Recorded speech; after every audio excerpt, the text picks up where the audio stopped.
Hello friends, this video is going to be very important for those who are taking part in any interview in regard to Python. Often this question has been asked that what are the similarities between list and set. By the end of this video, this question will be very clear to you. I have got one list. What a list consists of? Let's see. It contains integer, a float, a string, a boolean, a none type, a list within a list. This is a inner list and it is inside a list. It also contains a tuples, it contains dictionaries, and it contains set. So that means a list is a combination of all the possible data type that is there inside Python. And then what I did, I went for a for loop to iterate and show you what are the different data types that these items belongs to, with the help of type followed by underscore underscore name underscore underscore. So this is going to print me all the data type, that individual item that contain in the list. Okay. Similarly, I have also got something called a set over here, but there are few differences which we'll get to see now. A set can also contain a mixed data type like integer, a float, a string, a boolean, a none type. It can contains a tuple. Yes, here is a word called hashable. We'll get to see this. And something called frozen set. But if you try to involve a list inside a set, or a dictionary inside a set, or even a nested set inside a set, it will not work. It will raise type error. And why it is not going to work? Because these are not going to be hashable type. Now what is this hashing concept? Yes, this is going to play a very crucial role, and for that reason I have decided to make a detailed video in regard to hashing that is present in Python. Because when you are going to answer the similarity and dissimilarity, hashing would play a very important role. So let's now talk about the similarities after seeing this particular program.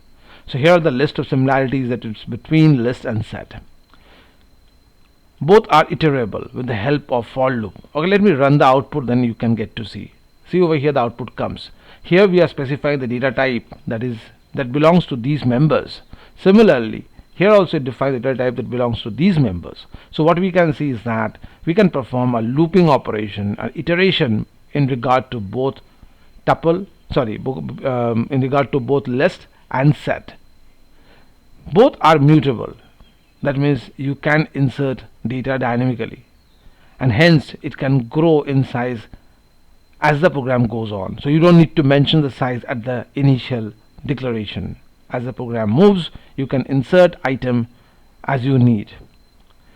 Both allows us member testing. And what is that? With the help of the in keyword, you can check whether a particular item is present in the list or a particular item is present inside the set with the help of in keyword. That is called membership testing, whether the member belongs to this particular set or it belongs to this particular list.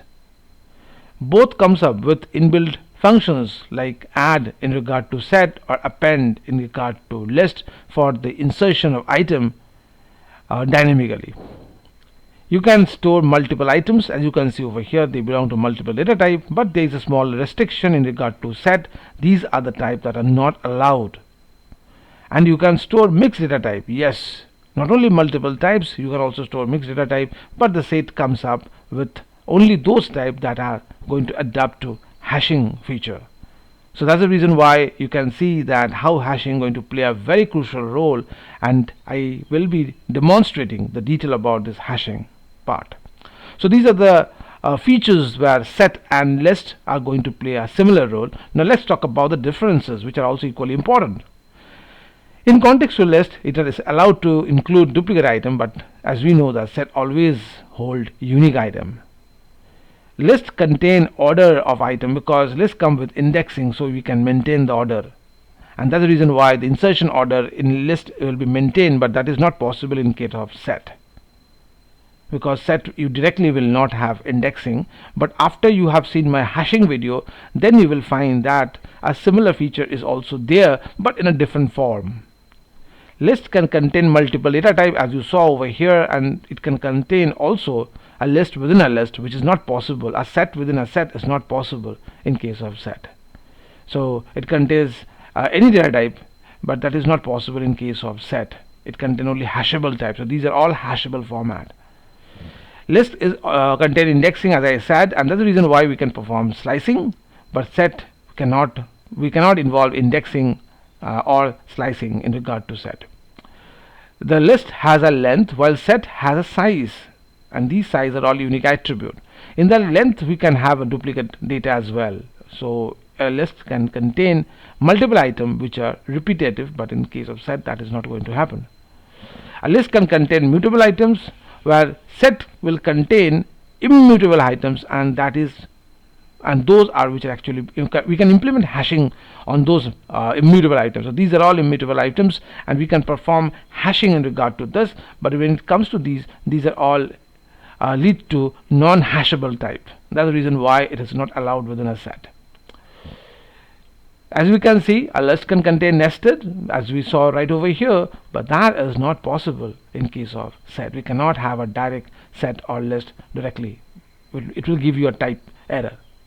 And finally, this is a big point that actually motivated me to make a complete video on hashing, because in case of list, the time complexity in the worst scenario would be big of n, but with hashing involved in set, the time complexity drastically comes down to big of 1 in the worst scenario.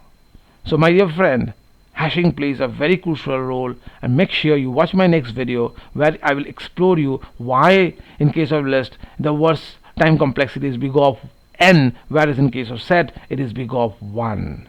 Okay, so please go through this particular video, remember these points, and over here the program that actually will be the answer to the question that what are the similarities and what are the dissimilarities between list and set. Stay tuned. See you in the next video.